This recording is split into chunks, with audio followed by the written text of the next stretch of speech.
Panorama group, जो सोचता है वो करता है। आपके अपने सपनों का आशियाना।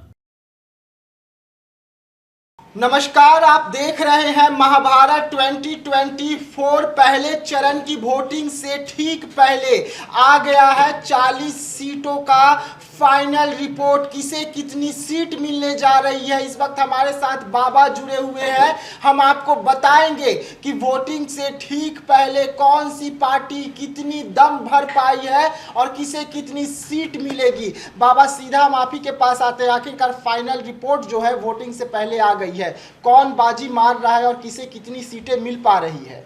देखिए, चुनाव जो होता है वो दो लोगों के लिए एक तरह से उत्सव होता है जी।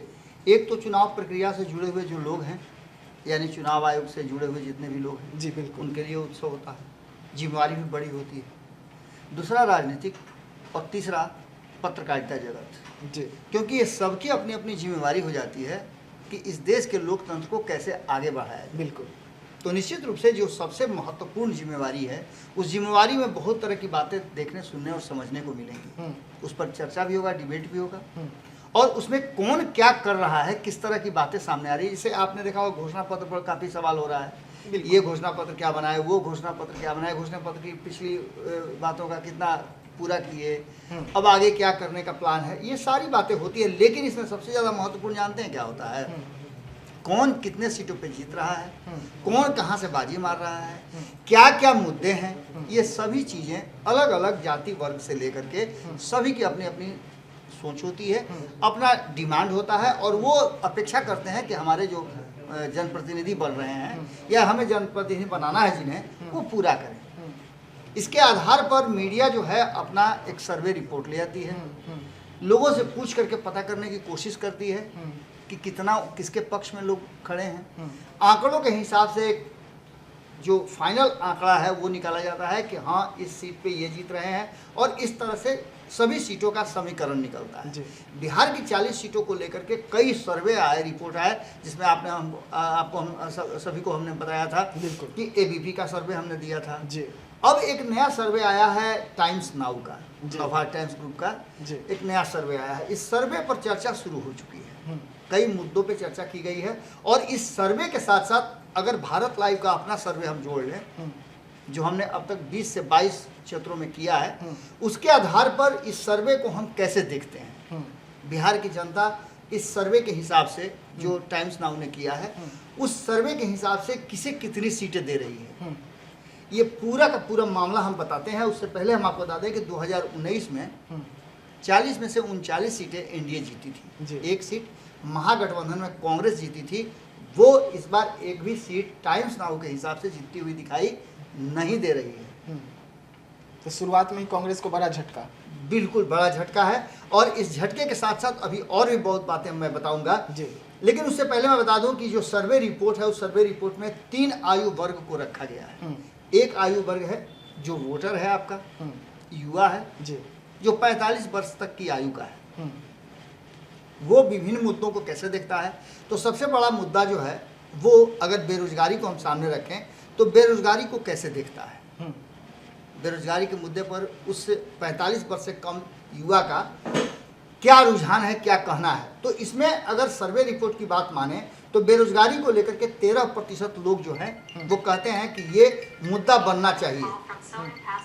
लेकिन इन सारी बातों के साथ साथ जो समस्याएं हैं, वो समस्याएं अभी और लंबी होती जा रही हैं। बेरोजगारी के बाद महंगाई की बात करें तो 21% युवा जो हैं वो महंगाई की तरफ भी उनका ध्यान आकृष्ट है, और कहते हैं कि इस चुनाव में महंगाई मुद्दा होना चाहिए। बात राष्ट्रवाद की करें तो यहाँ भी 15% जो युवा हैं वो राष्ट्रवाद के प्रति अपना समर्थन देते हैं, और कहते हैं कि हाँ, राष्ट्रवाद एक मुद्दा है जिसे इस चुनाव में होना चाहिए। इसके अलावा भ्रष्टाचार की बात करें तो 7% भ्रष्टाचार को लेकर के भी युवा अपना मुंह खोलते हैं। तो विकास की बात करें तो 18% लोगों को ऐसा लगता है कि विकास होना चाहिए और विकास की गति और तेज होनी चाहिए।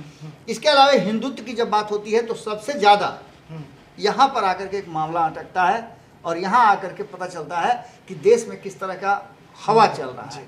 हिंदुत्व के नाम पर 21% युवा जो हैं वो अपना मत देते हैं और कहते हैं कि नहीं, हिंदुत्व सबसे बड़ा एजेंडा है, और इस एजेंडे को रोजगार और महंगाई से भी एक तरह से मान के चलिए कि ऊपर रखा गया है। इसके अलावे अगर बात करें ध्रुवीकरण की, तो 3% लोगों को लगता है कि ध्रुवीकरण हो सकता है, जातीय हो, सामाजिक हो या वर्गों के अनुसार हो।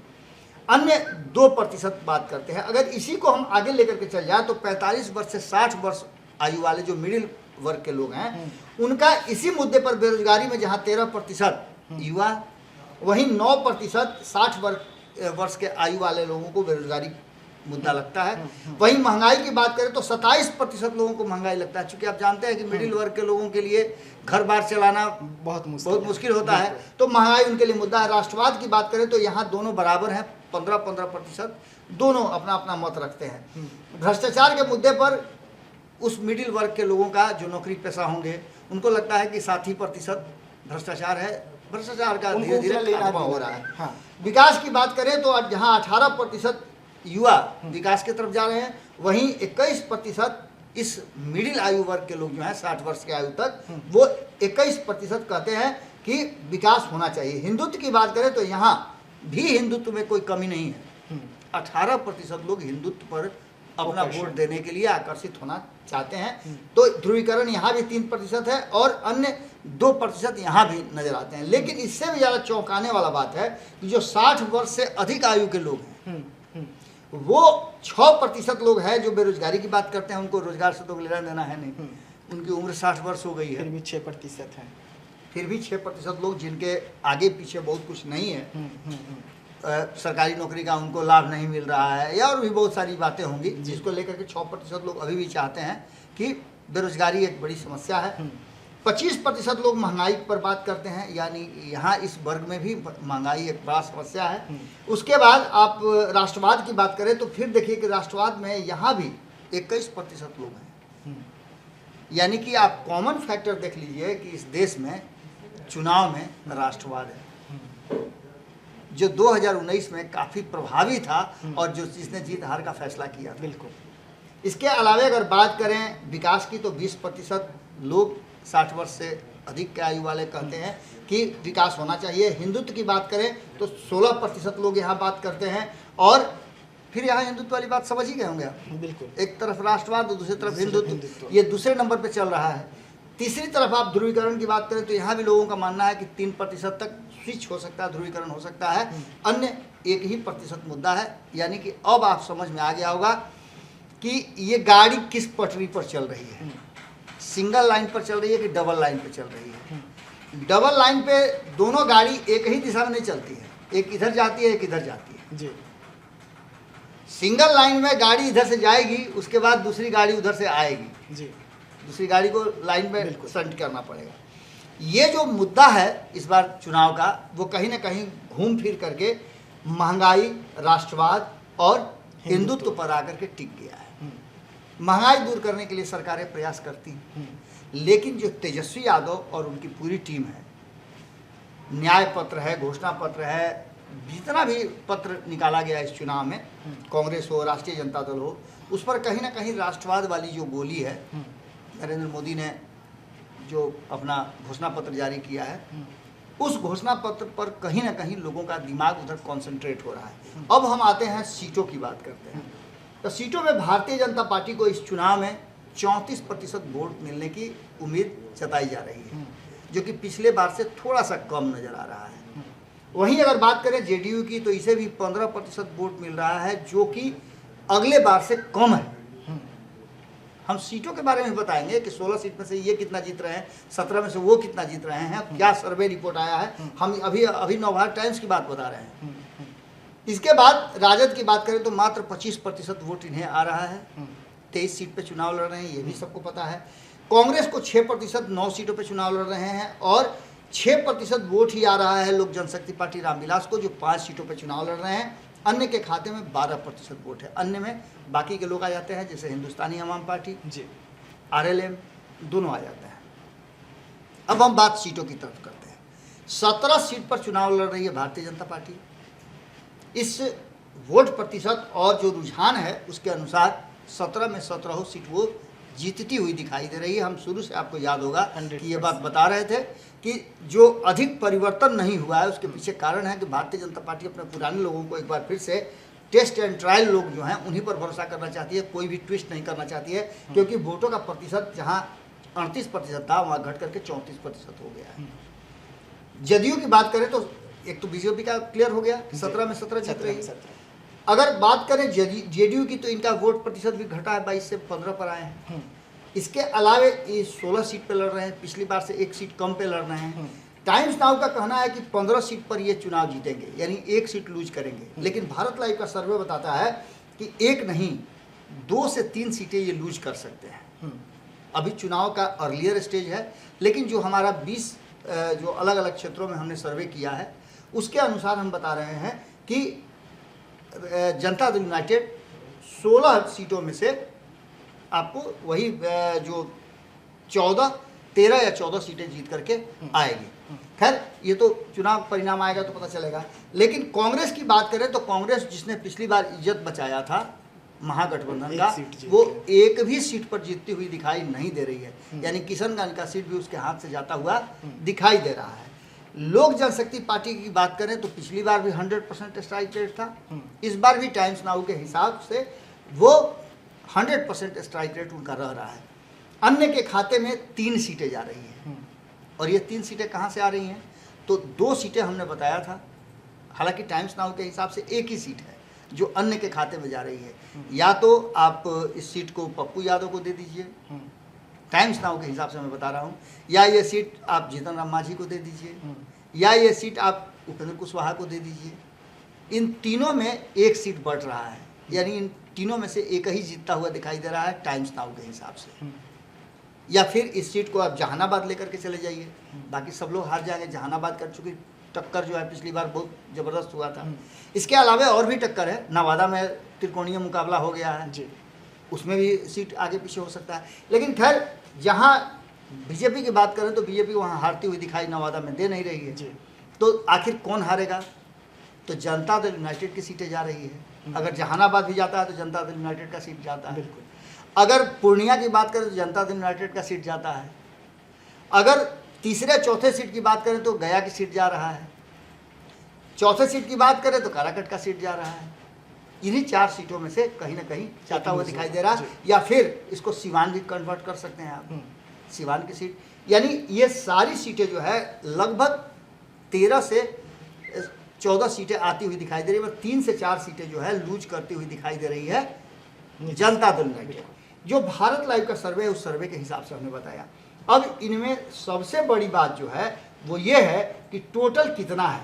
तो टोटल में आप देख लीजिए तो जो सीटों का आंकड़ा है उसमें से 38, 37 और 3 का आंकड़ा आ रहा था।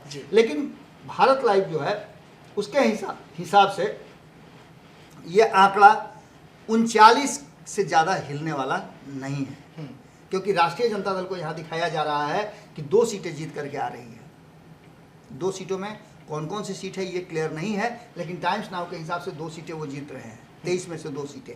लेकिन हमारा जो सर्वे रिपोर्ट है उसमें से एक सीट पर इनका दावा मजबूत लगता है, और वो सीट सिवान हो सकता, माफ़ कीजिएगा, ये वो सीट सारण हो सकता है, जहानाबाद हो सकता है, इन्हीं 2 सीटों पे, या गया भी हो सकता है, जिस तरह की बातें चल रही है। तो ये संभावित लगता है। और जो सर्वे टाइम्स नाउ ने किया है, अगर भारत लाइव के सर्वे के हिसाब से उस चीज़ों को जोड़ करके देखें तो इस बार के चुनाव में 40 सीटों का फाइनल रिपोर्ट किसे कितनी सीटें मिली हमने आपको बताने की कोशिश की। 40 में 40 तो नहीं हो रहा है, लेकिन 40 में जो पिछला सर्वे था, अभी वर्तमान की स्थिति है, इसके बाद परिस्थितियाँ क्या बदलेंगी, चूँकि पहले चरण का भी अभी वोटिंग नहीं हुआ है। बिल्कुल, उस आधार पर ये टाइम्स नाउ ने भी निकाला है और भारत लाइव ने भी जो निकाला है उसके आधार पर हम आपको बता रहे हैं कि अभी रिजल्ट में कोई बहुत अंतर नहीं है। 2019 के रिजल्ट में थोड़ा सा 19-20 नज़र आ रहा है, और आते आते चुनाव 7वें चरण तक आते आते किस करवट बैठेगा, अभी और भी हम आपके पास सर्वे लेकर के आएंगे। जी हाँ, तो आप बाबा को सुन रहे थे। बाबा आपको बतला रहे थे कि आखिरकार अभी पहले चरण का वोटिंग नहीं हुआ है, अभी 7 चरणों का हमें इंतजार करना होगा, तब जाकर 4 तारीख को जो रिजल्ट है वो सामने आएगी। लेकिन उससे पहले ही महाभारत 2024 में वोटिंग से पहले जो परिणाम है 40 सीट का, वो फाइनल रिजल्ट आ गई है, जिसमें थोड़ा नुकसान यहाँ पर एनडीए को होते हुए नजर आ रहा है। अब देखने वाली बात होगी कि जनता क्या फैसला सुनाती है। तो ऐसे तमाम खबरों के लिए आप बने रहिएगा हमारे साथ, दीजिएगा इजाजत, धन्यवाद। पनोरमा ग्रुप, जो सोचता है वो करता है। अगर ये वीडियो पसंद आई और वह बिहार के राजनीति और बिहारियत से सरोकार रखेनी तो सब्सक्राइब बटन दबा के चैनल के सब्सक्राइब कर ली। ओजे एगो घंटी बा, ओकरा बटन दबा देला से कुल सटीक और मारक खबर रुआ मुफ्त में मिल जाई। अगर रुआ पत्रकारिता के हमनी के नया प्रयोग में सहयोग कर चाहतानी तो ज्वाइन बटन दबा दी। पेटीएम नंबर नोट कर ली 9386816700। धन्यवाद।